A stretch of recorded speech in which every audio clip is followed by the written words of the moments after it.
Hello students, welcome to my channel Deepika study explore. So आज students इस video में हम आइडियोलॉजी के बारे में जानेंगे कि आइडियोलॉजी क्या होती है और आइडियोलॉजी के ऊपर अलग अलग थिंकर्स ने अपने क्या क्या व्यूज़ दिए हैं उनके बारे में भी हम इस वीडियो में जानेंगे। ठीक है, तो चलिए आगे बढ़ते हैं। तो सबसे पहले हम ये जान लेते हैं कि आइडियोलॉजी क्या होती है। ठीक है, तो basically ideology is a matter of faith, belief system और ओपिनियंस। तो कोई भी व्यक्ति का कोई फेथ होगा किसी चीज़ में, तो वो एक तरीके से उसकी आइडियोलॉजी है। यहाँ पे मैं एक छोटा सा एग्जांपल देती हूँ, जैसे कि हमारे दादा दादी, जो हमारे बूढ़े जो हैं घर में, एल्डर जो पीपल हैं, वो ज़्यादातर आजकल के मॉडर्न ज़माने को इतना ज़्यादा मतलब सपोर्ट नहीं करते। वो मतलब अपने ज़माने की ज़्यादा तारीफ़ करते। तो वो बेसिकली एक तरीके से उनकी एक आइडियोलॉजी है कि वो अपना क्या सोचते हैं सोसाइटी के बारे में। तो यही है आइडियोलॉजी, मतलब एक एक तरीके का ओपिनियन, बिलीफ सिस्टम या फेथ, विश्वास। ठीक है, an ideology is designed to defend the existing system or to condemn it in order to prove the superiority of a different system. So इस सेकेंड लाइन में ये कह रखा है कि ये जो आइडियोलॉजी है वो ऐसी भी हो सकती है कि वो जो अभी करंट का सिस्टम चल रहा है, मतलब जो एग्जिस्टिंग सिस्टम चल रहा है, उसे सपोर्ट करने वाली हो, या फिर आइडियोलॉजी ऐसी भी हो सकती है जो प्रेजेंट सिस्टम को अपोज करता है, उसे कंडेम करता है और किसी डिफरेंट सिस्टम को सपोर्ट करता है। ऐसी भी आइडियोलॉजी हो सकती है। तो आइडियोलॉजी सिंपल इतना ही है कि ये किसी भी व्यक्ति का ना फेथ है, एक तरीके से विश्वास है कि वो क्या सोचता है। ठीक है, इसी को ही आइडियोलॉजी कहते हैं। अब हम आगे चलते हैं और देखते हैं कि सबसे पहले इस वर्ड आइडियोलॉजी को कॉइन किसने किया, एंड फिर अलग अलग थिंकर्स के व्यू पॉइंट्स भी देखेंगे आइडियोलॉजी के ऊपर। ठीक है, तो सबसे पहले हम देख लेते हैं कि आइडियोलॉजी वर्ड को कॉइन किसने किया। आइडियोलॉजी वर्ड को बेसिकली फ्रेंच रिवॉल्यूशन के दौरान एंटोइन डेटस डी ट्रेसी ने किया था। और इनका क्या मानना है आइडियोलॉजी को लेके? इनका मानना है कि आइडियोलॉजी क्या है, वो है साइंस ऑफ आइडिया। ठीक है, तो ये आइडियोलॉजी को एक तरीके से साइंस ऑफ आइडियाज मानते हैं। ठीक है, अगर हम ये जो आइडियोलॉजी वर्ड है इसको दो पार्ट्स में डिवाइड करें, तो पहला हमारा बनेगा आइडिया और दूसरा बनेगा लॉजी, है ना। लॉजी का मतलब ही साइंस होता है और आइडिया तो आइडिया ही है। ठीक है, विचार मतलब। तो डी ट्रेसी जी क्या कहते हैं आइडियोलॉजी को? आइडियोलॉजी को वो कहते हैं साइंस ऑफ आइडिया। तो अब हम आइडियोलॉजी के ऊपर डी ट्रेसी जी के विचार देख लेते हैं कि उनके क्या विचार हैं आइडियोलॉजी को लेकर। बेसिकली वो आइडियोलॉजी को क्या मानते हैं कि आइडियोलॉजी एक तरीके की स्टडी है जिसमें हम किस तरीके से आइडिया फॉर्म होगा, मतलब आइडिया किस तरीके से क्रिएट होगा, उसका प्रोसेस को जानने की कोशिश करते हैं और ये जानते हैं कि आइडियाज किस तरीके से क्रिएट होते हैं। ठीक है, सो यहाँ पे डी ट्रेसी जी क्या बोलते हैं कि जो आइडियाज़ है ना वो किस तरीके से फॉर्म होते हैं, वो हमारे फिजिकल एनवायरनमेंट से फॉर्म होते हैं। मतलब हम अपने फिजिकल एनवायरनमेंट को, मतलब अपने एनवायरनमेंट को ऑब्जर्व करते हैं अपनी सेंस ऑर्गन से, और ऑब्जर्व करने के बाद हम जो है एक आइडिया को फॉर्म करते हैं। ठीक है, वो जो ट्रेसी जी हैं वो super natural and spiritual phenomena को जो है एक तरीके से उसके अगेंस्ट है। वो सोचते हैं कि जो आइडिया है ना वो सुपर नेचुरल थिंग्स या फिर स्पिरिचुअल फेनोमेना से क्रिएट नहीं होता है, बल्कि फिजिकल एनवायरनमेंट को ऑब्जर्व करने से क्रिएट होता है। मतलब हम अपने सेंस ऑर्गन से फिजिकल एनवायरनमेंट को ऑब्जर्व करते हैं ना, तब जाके हमारा जो आइडिया है वो फॉर्म होता है। तो ये है डी ट्रेसी जी के विचार आइडियोलॉजी पे। ठीक है, अब हम आगे बढ़ते हैं। अब हम देखेंगे कार्ल मार्क्स के विचार आइडियोलॉजी पे। ठीक है, सो कार्ल मार्क्स जी के क्या विचार थे आइडियोलॉजी पे? आइडियोलॉजी के बारे में कार्ल मार्क्स जी ने अपनी एक बुक है द जर्मन आइडियोलॉजी, इस बुक में जो है लिखा है आइडियोलॉजी के बारे में। इस बुक को अपने एक फ्रेंड है उनके, कार्ल मार्क्स जी के, फ्रेडरिक एंजल्स, उनकी हेल्प से जो है ये बुक लिखी थी द जर्मन आइडियोलॉजी। ठीक है, इसमें ये आइडियोलॉजी के बारे में अपने विचार दिए हैं कार्ल मार्क्स जी ने। ठीक है, सो आपने कार्ल मार्क्स जी के अगर विचार पढ़े होंगे तो कार्ल मार्क्स जी क्या मानते हैं? कार्ल मार्क्स जी ये मानते हैं कि सोसाइटी में दो क्लासेस एग्जिस्ट करती हैं। एक क्लास जो है वो रूलिंग क्लास है, जो रूल करती है। जो रूलिंग क्लास है उसका कंट्रोल जो है पूरा पॉलिटिक्स पर है, और जो इंडस्ट्रीज हैं, बड़ी बड़ी इंडस्ट्रीज, उन पर जो है रूलिंग क्लास का कंट्रोल है। इसीलिए जो है रूलिंग क्लास को कैपिटलिस्ट क्लास भी कहा जाता है। ठीक है, तो जब भी मैं आपको रूलिंग क्लास बोलूँ या कैपिटलिस्ट क्लास बोलूँ या रिच क्लास बोलूँ, तो या फिर एक और वर्ड इनके लिए यूज़ किया जाता है बुर्जुआ, बुर्जुआ क्लास, है ना। तो ये सारी एक ही चीज़ है। ठीक है, बुर्जुआ क्लास क्या है? वो रिच क्लास है, उसका पॉलिटिक्स पर कंट्रोल है और इंडस्ट्रीज पर कंट्रोल है। ठीक है, तो इसीलिए जो है बुर्जुआ क्लास को रूलिंग क्लास भी कहा जाता है और कैपिटलिस्ट क्लास भी कहा जाता है। क्योंकि रूलिंग क्लास इसलिए कहा जाता है बुर्जुआ क्लास को क्योंकि वो रूल करती है, पॉलिटिक्स पर पूरा कंट्रोल होता है। और बुर्जुआ क्लास को कैपिटलिस्ट क्लास इसलिए कहा जाता है क्योंकि उनका कैपिटल पे पूरा कंट्रोल है, इंडस्ट्रीज पे कंट्रोल है, और जो सोर्स ऑफ प्रोडक्शन है, मतलब प्रोडक्शन करते हैं, मतलब कोई प्रोडक्ट को क्रिएट करते हैं, तो उनके जितने भी सोर्सेज हैं उन पर पूरा कंट्रोल है, इसीलिए बुर्जुआ क्लास को कैपिटलिस्ट क्लास भी कहा जाता है। ठीक है, तो ये सारे नाम एक ही क्लास के हैं। और दूसरी क्लास कौन सी है? दूसरी क्लास है वर्कर्स की क्लास, जो पुअर क्लास है, वर्कर्स की क्लास, जिसे प्रोलिटेरिएट क्लास भी कहा जाता है। ठीक है, ये जो है पुअर क्लास है, ये वर्कर क्लास है, मतलब ये जो इंडस्ट्रीज हैं उनमें काम करते हैं, वर्कर्स होते हैं ये। ठीक है, पुअर वर्कर्स है ना, जिनकी कंडीशंस बहुत ज़्यादा खराब है, इसीलिए जो है इनको जो है वर्किंग क्लास भी कहा जाता है और प्रोलिटेरिएट क्लास भी कहा जाता है। ठीक है, तो मैंने आपको बता दिया कि कार्ल मार्क्स जी मानते हैं कि सोसाइटी में दो क्लासेस होती हैं, एक कौन सी होती है? बुर्जुआ, एक होती है proletariat. Proletariat poor class, P से पुअर याद रखिएगा। प्रोलिटेरिएट जो है वर्किंग क्लास होती है, वर्किंग क्लास मतलब पुअर क्लास एक तरीके से, क्योंकि वो उनकी कंडीशन बहुत ख़राब है, वो रिच भी नहीं है, पुअर है। तो पी से, प्रोलिटेरिएट के पी से आप पुअर याद कर लीजिए। ठीक है, तो इससे आपको जो है ईजी होगा समझने में कि हाँ पुअर है कौन? प्रोलिटेरिएट क्लास, क्योंकि वो वर्कर क्लास है, वर्क करते हैं वो इंडस्ट्रीज़ में, और इंडस्ट्रीज़ में उनका एक्सप्लॉयटेशन होता है बुर्जुआ क्लास के द्वारा, क्योंकि बुर्जुआ क्लास का क्या कंट्रोल है? इंडस्ट्रीज पर कंट्रोल है, इसलिए वो जो है कम सैलरी में वर्कर्स को कम सैलरी में जो है ज़्यादा प्रोडक्शन करने के लिए जो है फोर्स करते हैं। ठीक है, तो इस तरीके से एक क्लास जो है का शोषण हो रहा है, एक क्लास का शोषण हो रहा है, और उसका शोषण कौन सी क्लास कर रही है? रूलिंग क्लास कर रही है, बुर्जुआ क्लास कर रही है। ठीक है, तो ये चीज़ है सोसाइटी के बारे में जो है कार्ल मार्क्स जी ये बताते हैं। अब ये मैंने आपको सोसाइटी के बारे में बता दिया कि कार्ल मार्क्स जी के सोसाइटी में क्या, सोसाइटी को लेकर क्या विचार है, कि दो क्लासेस होती है सोसाइटी में। ठीक है, अब आइडियोलॉजी को समझ लेते हैं कि कार्ल मार्क्स जी के आइडियोलॉजीज पर क्या विचार, क्योंकि कार्ल मार्क्स जी के जो आइडियोलॉजीज पर विचार है ना, वो बुर्जुआ एंड प्रोलेटेरिएट क्लास से ही रिलेटेड है। तो सबसे पहले आपको यही समझना होगा। ठीक है, तो आपने ये चीज़ समझ ली, अब हम आइडियोलॉजी पे कार्ल मार्क्स जी के क्या विचार है वो समझ लेते हैं। तो उनके हिसाब से, according to him, ideology is a manifestation of false consciousness. तो basically Karl Marx ji ideology को फॉल्स कॉन्शियसनेस मानते हैं, मतलब मिसलीडिंग मानते हैं एक तरीके से। क्यों मिसलीडिंग या फॉल्स कॉन्शियसनेस मानते हैं? मतलब एक तरीके से मिसलीडिंग या फॉल्स कॉन्शियसनेस का मतलब है कि यहाँ पे एक तरीके से आइडियोलॉजी को कार्ल मार्क्स जी नेगेटिव वे में प्रेजेंट कर रहे हैं। ठीक है, तो वो क्यों प्रेजेंट कर रहे हैं नेगेटिव वे में, और आइडियोलॉजी को फॉल्स कॉन्शियसनेस क्यों मान रहे हैं, ये देख लेते हैं। बेसिकली वो कार्ल मार्क्स जी ये मानते हैं कि जो आइडियोलॉजी है ना, उसका लिंक है क्लास सिस्टम से। क्लास सिस्टम मैंने आपको बता ही दिया, सोसाइटी में क्लास सिस्टम होता है, दो क्लासेस एग्जिस्ट करती हैं, ये मैंने आपको बता दिया है ना, एक बुर्जुआ, एक प्रोलेटेरिएट क्लास। प्रोलेटेरिएट मतलब पुअर वर्किंग क्लास है, और बुर्जुआ मतलब रूलिंग रिच क्लास है। ठीक, तो कार्ल मार्क्स जी मानते हैं कि जो आइडियोलॉजी है ना, वो क्लास सिस्टम से रिलेटेड है, मतलब ये जो दो क्लासेस सोसाइटी में बनी हुई है ना, इससे रिलेटेड है। ठीक है, it refers the interest and perspective on society of ruling class. मतलब यहाँ पे ये बोल रखा है कि जो आइडियोलॉजी है ना, वो रिलेटेड किससे है?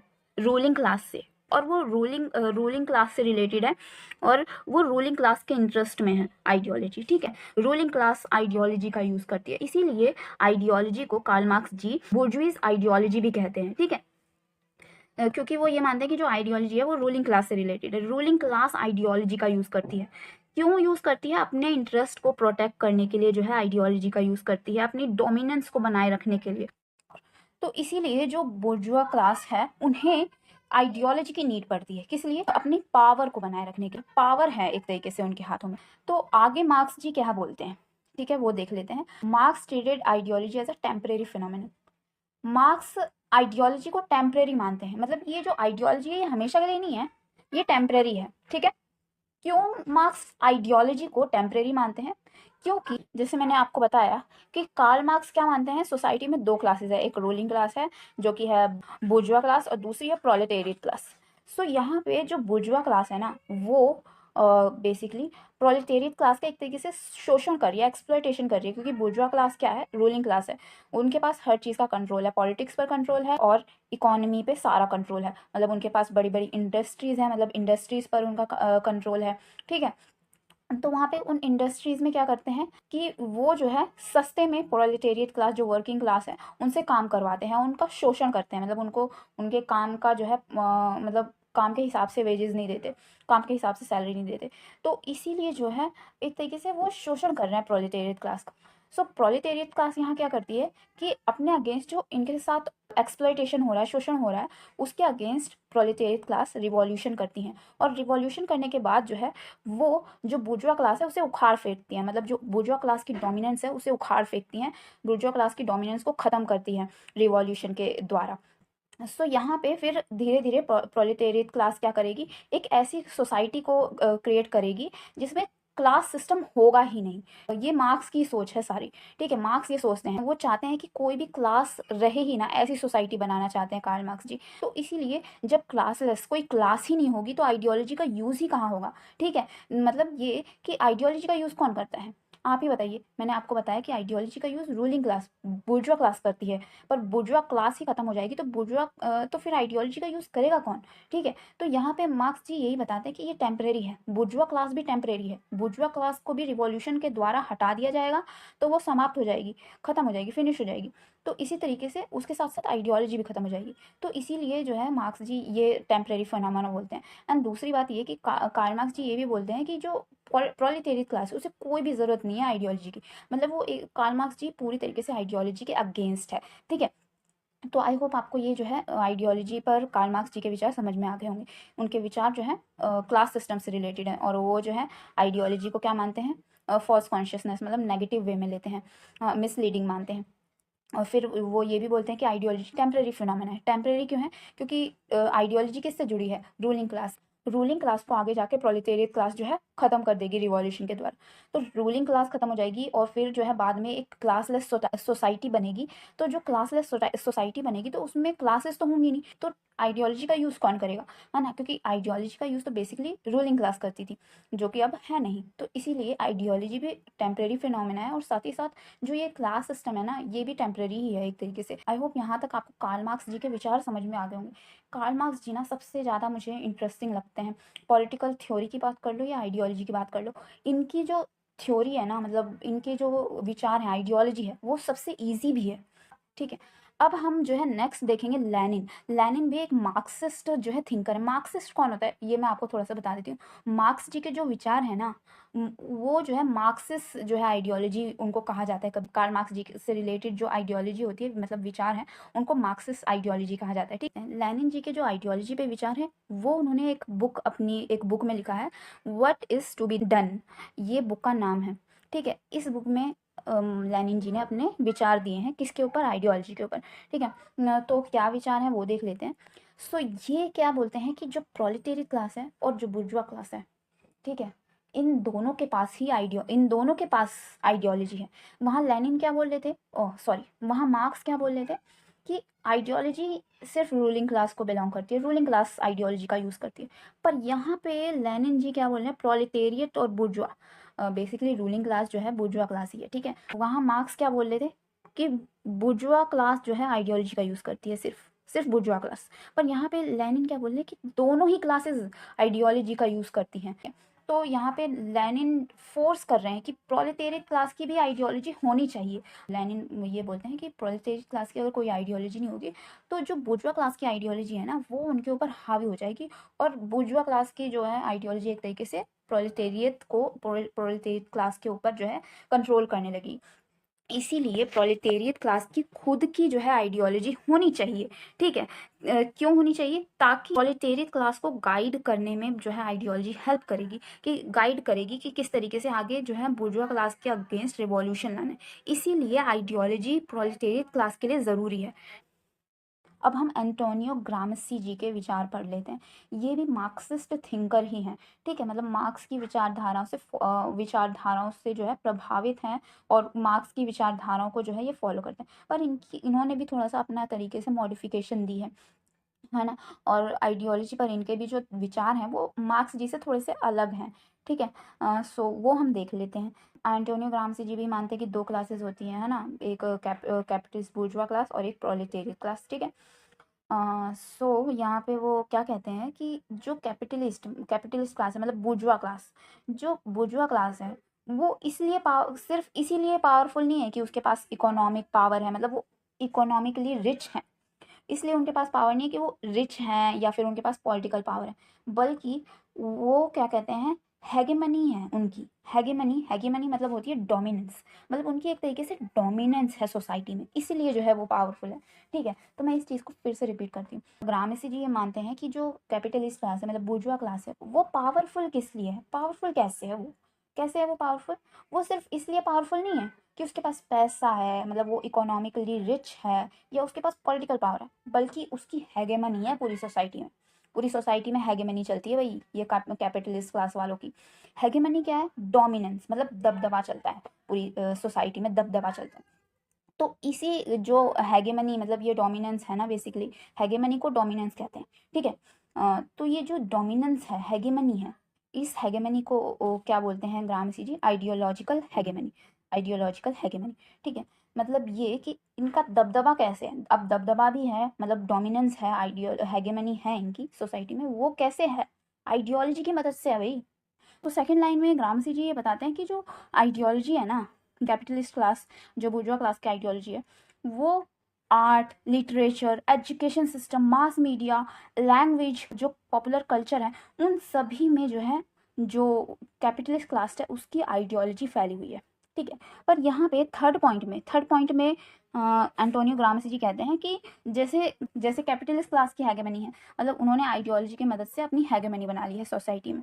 ठीक है, कैपिटलिस्ट क्लास ने, उसी तरीके से प्रोलिटेरियट को भी एक राइवल हैगेमनी लानी होगी, मतलब बुर्जुआ क्लास के अगेंस्ट में प्रोलिटेरियट क्लास को भी एक प्रोलिटेरियट क्लास को भी हैगेमनी लानी पड़ेगी, अपनी जो है डोमिनेंस बनानी पड़ेगी। उसी को ही जो है ग्रामसी जी बोलते हैं प्रोलिटेरियट हैगेमनी। तो यहाँ पे ग्रामसी जी बोलते हैं कि कैपिटलिस्ट क्लास के अगेंस्ट में एक राइवल हैगेमनी लानी होगी, प्रोलिटेरियट की हैगेमनी। ठीक है, किसके बेसिस पर? Socialist principles and values and theories के बेसिस पर, मतलब अपनी जो है socialist principle, values and theories है, उन्हें स्प्रेड करना होगा, मतलब अपनी आइडियोलॉजी को स्प्रेड करना होगा। ठीक है, तो यहाँ पे एंटोनियो ग्रामसी जी बोलते हैं कि प्रोलेटेरियट क्लास को भी अपनी आइडियोलॉजी, मतलब अपनी सोशलिस्ट आइडियोलॉजी को स्प्रेड करना होगा अपनी हैगेमनी को लाने के लिए। ठीक है, प्रोलेटेरियट क्लास जब अपनी हैगेमनी लाएगी, तो वो अपनी हैगेमनी लाएगी जब, तो वो जो बुर्जुआज हैगेमनी है उसको हटा देगी, मतलब उसको ओवरथ्रो कर देगी, मतलब उसको हटा के अपनी जो है हैगेमनी ला देगी और अपनी डोमिनेंस सोसाइटी में बनाने लगेगी। तो इस तरीके की बात जो है एंटोनियो ग्रामसी जी कहते हैं। सो अब हम कार्ल मनहैम जी के विचार जान लेते हैं कि उनके क्या विचार थे आइडियोलॉजी को लेकर। ठीक है, तो कार्ल मनहैम की एक बुक है आइडियोलॉजी एंड यूटोपिया, इसमें उन्होंने आइडियोलॉजी के बारे में बताया है। बेसिकली आइडियोलॉजी एंड यूटोपिया में वो दो चीज़ों के बारे में बताते हैं, आइडियोलॉजी के बारे में और यूटोपिया के बारे में। ठीक है, तो सबसे पहले वो आइडियोलॉजी के बारे में बताते हैं कि आइडियोलॉजी क्या होती है। आइडियोलॉजी बेसिकली एक थॉट सिस्टम होता है, थॉट सिस्टम होता है जो क्या करता है, डिफेंड करता है किसी पर्टिकुलर सोशल ऑर्डर को, मतलब कोई सोशल ऑर्डर है उसको डिफेंड करने की, उसकी रक्षा करने का काम जो है ये आइडियोलॉजी करती है। ठीक है, तो उसी को ही कार्ल मनहैम जी ने आइडियोलॉजी पाया कि मतलब ये एक ऐसा थॉट सिस्टम है जिसमें किसी पर्टिकुलर सोशल ऑर्डर को डिफेंड किया जाता है। ठीक है, और बेसिकली ये जो आइडियोलॉजी है ये रिप्रेजेंट किसे करती है? रूलिंग क्लास के इंटरेस्ट को रिप्रेजेंट करती है। ठीक है, वहीं दूसरी ओर यूटोपिया की बात करी है कार्ल मनहैम जी ने। यूटोपिया मतलब एक तरीके से काल्पनिक कल्पना कर रखी है एक तरीके से। बेसिकली यूटोपिया सोशल चेंज को प्रमोट करती है, मतलब रेडिकल सोशल चेंज आना चाहिए सोसाइटी में, सोशल चेंज होना चाहिए सोसाइटी में, मतलब वो एग्जिस्टिंग सिस्टम जो चल रहा है वो उसके अगेंस्ट है और एक नया सिस्टम चाहते हैं, सोशल चेंज चाहते हैं, सोसाइटी में चेंज चाहते हैं। ठीक है, पर मनहैम जी आगे बोलते हैं कि आइडियोलॉजी हो या यूटोपिया हो, दोनों डिस्टॉर्टेड है। डिस्टॉर्टेड क्यों है दोनों? क्योंकि ये दोनों ही विचार बेसिकली कैसे हैं? पार्शियल हैं और सेल्फ इंटरेस्टेड है, मतलब अपने जो है अपने इंटरेस्ट में सोचते हैं। ये दोनों विचार ही अपने इंटरेस्ट के बारे में सोचते हैं, पार्शियल हैं। ठीक है, इसीलिए जो है मनहैम जी इन दोनों को ही, आइडियोलॉजी को भी और यूटोपियाज को भी, दोनों को ही डिस्टॉर्टेड बोलते हैं। ठीक है, अब हम आगे चलते हैं। आगे अब हम देखेंगे कार्ल पॉपर के विचार आइडियोलॉजी पर। इनकी एक बुक है open society and it's enemy, इसमें इन्होंने आइडियोलॉजी के बारे में बताया। सो बेसिकली इस बुक में कार्ल पॉपर जी आइडियोलॉजी को टोटैलिटेरियनिज्म से जोड़ते हैं। टोटैलिटेरियनिज्म क्या है? बेसिकली टोटैलिटेरियनिज्म में, टोटैलिटेरियन जो है एक सिस्टम है बेसिकली। टोटैलिटेरियन में आप देखोगे टोटल वर्ड आ रहा है आगे सबसे आगे, ठीक है। तो टोटल का मतलब होता है पूरा, कंप्लीट। तो टोटलिटेरियन सिस्टम में क्या होता है कि जो किंग होता है या तानाशाह डिक्टेटर होता है, वो पूरी चीजों पर, टोटल जो सोसाइटी की चीजें हैं उन पर कंट्रोल रखता है। ठीक है, उसी सिस्टम को टोटलिटेरियन सिस्टम कहा जाता है। मतलब टोटल हर चीज पर किंग या डिक्टेटर का जो है नियंत्रण है। जैसे कि नॉर्थ कोरिया का तानाशाह है। और जो टोटलिटेरियन सिस्टम को सपोर्ट करते हैं, जो लोग जो टोटलिटेरियन सिस्टम को सपोर्ट करते हैं, उनको हम, उनकी विचारधाराओं को हम टोटलिटेरियनिज्म कहा कहते हैं। ठीक है, तो आइडियोलॉजी किससे जुड़ी हुई है? टोटलिटेरियनिज्म से। और यहाँ पे टोटलिटेरियन सिस्टम को एक क्लोज सिस्टम भी कहा जाता है। क्लोज सिस्टम क्यों कहा जाता है? क्योंकि बेसिकली इसमें जैसे कि न्यू आइडियाज को सपोर्ट नहीं किया जाता है। मतलब चेंज होते हैं कि चेंजेस, सोसाइटी में चेंजेस आने चाहिए, वो नहीं होता है। लोगों को जो है किसी भी चीज की फ्रीडम नहीं होती, फ्रीडम ऑफ स्पीच या किसी भी चीज की फ्रीडम नहीं होती। आप नॉर्थ कोरिया में देख लो, कुछ भी फ्रीडम नहीं है किसी को, है ना। मतलब राइट ही नहीं है, राइट्स ही नहीं दे रखे, किसी फंडामेंटल राइट्स ही नहीं दे रखे सिटीजन्स को। ऐसी सोसाइटी क्लोज सोसाइटी होती है, कोई किसी भी तरीके की फ्रीडम नहीं है, कोई मतलब सोशल चेंज नहीं हो सकता है, तो ऐसी सोसाइटी को क्लोज सोसाइटी कहते हैं कार्ल पॉपर जी। और ओपन सोसाइटी क्या है? इसका बिल्कुल अपोजिट। न्यू आइडियाज, मतलब सोशल चेंज को सपोर्ट किया जाता है, फ्रीडम रहती है लोगों को अपने आप को एक्सप्रेस करने की, फ्रीडम ऑफ स्पीच, है ना। राइट्स होते हैं लोगों के पास, फंडामेंटल राइट्स जैसे इंडिया में है। तो इस तरीके की जो सोसाइटी होती है वो ओपन सोसाइटी होती है। तो यही सेकंड लाइन में बोल रखा है। तो यहाँ पे भी यही सेम चीज कह रखी है ओपन सोसाइटी के बारे में, कि जो वेस्टर्न सोसाइटीज है वो ओपन सोसाइटी है। मतलब वहाँ पे फ्रीडम है। फ्रीडम किसकी? फ्रीडम ऑफ स्पीच की। इसीलिए जो है वो क्रिटिसाइज कर पाते हैं वहाँ के सिस्टम को, अगर कोई फॉल्ट है उसमें तो। ठीक है, ये है कार्ल पॉपर जी के व्यू। अब हम आगे बढ़ते हैं। अब हम देख लेते हैं हन्ना आरेंट। ये हमारी जो है लास्ट थिंकर है। हन्ना आरेंट का क्या व्यू है आइडियोलॉजी को लेकर? बेसिकली हन्ना आरेंट जो है जर्मन की ज्यूइश फिलोसोफर है। मतलब ये जर्मन में रहती थी और ज्यूइश थी, पर इनके मतलब इन्होंने हिटलर का टाइम देख रखा था। मतलब ये हिटलर के टाइम की ही है। तो फिर जो है हिटलर बहुत ज्यादा ज्यूइश लोगों पे, आपको पता ही है कि मतलब अत्याचार कर रहा था। तो ये जो है जर्मनी से अमेरिका चली आई थी। तो इनकी एक बुक है, इन दी ओरिजिन्स ऑफ टोटलिटेरियनिज्म। तो इस बुक में उन्होंने टोटलिटेरियन सिस्टम के बारे में तो बता ही रखा है, साथ ही साथ जो इनके आइडियोलॉजी पर व्यू है उसको भी बता रखा है। ठीक है, सो यहाँ पे इन्होंने बता रखा है कि टोटलिटेरियनिज्म क्या है? एक सिस्टम है जिसमें टोटल डोमिनेंस होती है। मतलब हर चीज पर डोमिनेंस, दबदबा होता है। किसका? किंग का, या फिर जो भी रूल कर रहा है वहां पे, डिक्टेटर जो भी रूल कर रहा है उसका दबदबा होता है हर चीज पर। सो पॉपर पॉपर जी के और आरेंट, हन्ना आरेंट जी के दोनों के ही विचार मतलब लगभग सेम ही है टोटलिटेरियनिज्म को लेकर। टोटलिटेरियनिज्म मतलब इनका, इन दोनों का ही मानना है कि टोटलिटेरियनिज्म में जो टोटलिटेरियन सिस्टम है वो आइडियोलॉजी का यूज अपने अपनी डोमिनेंस को बनाए रखने के लिए करता है। मतलब एक तरीके से टूल की तरह यूज करता है आइडियोलॉजी को, कि वो अपनी पावर में रह सके, अपनी डोमिनेंस को बनाए रख सके। ठीक है, सो इन दोनों के विचार तो सेम ही है, टोटलिटेरियनिज्म पर ही है। कि किस तरीके से वो आइडियोलॉजी का यूज करते हैं, गलत यूज करते हैं एक तरीके से आइडियोलॉजी का। पर पॉपर जी ने अपने विचार कम्युनिस्ट सिस्टम को, कम्युनिस्ट रिजीम को देखते हुए दिए थे अपने विचार।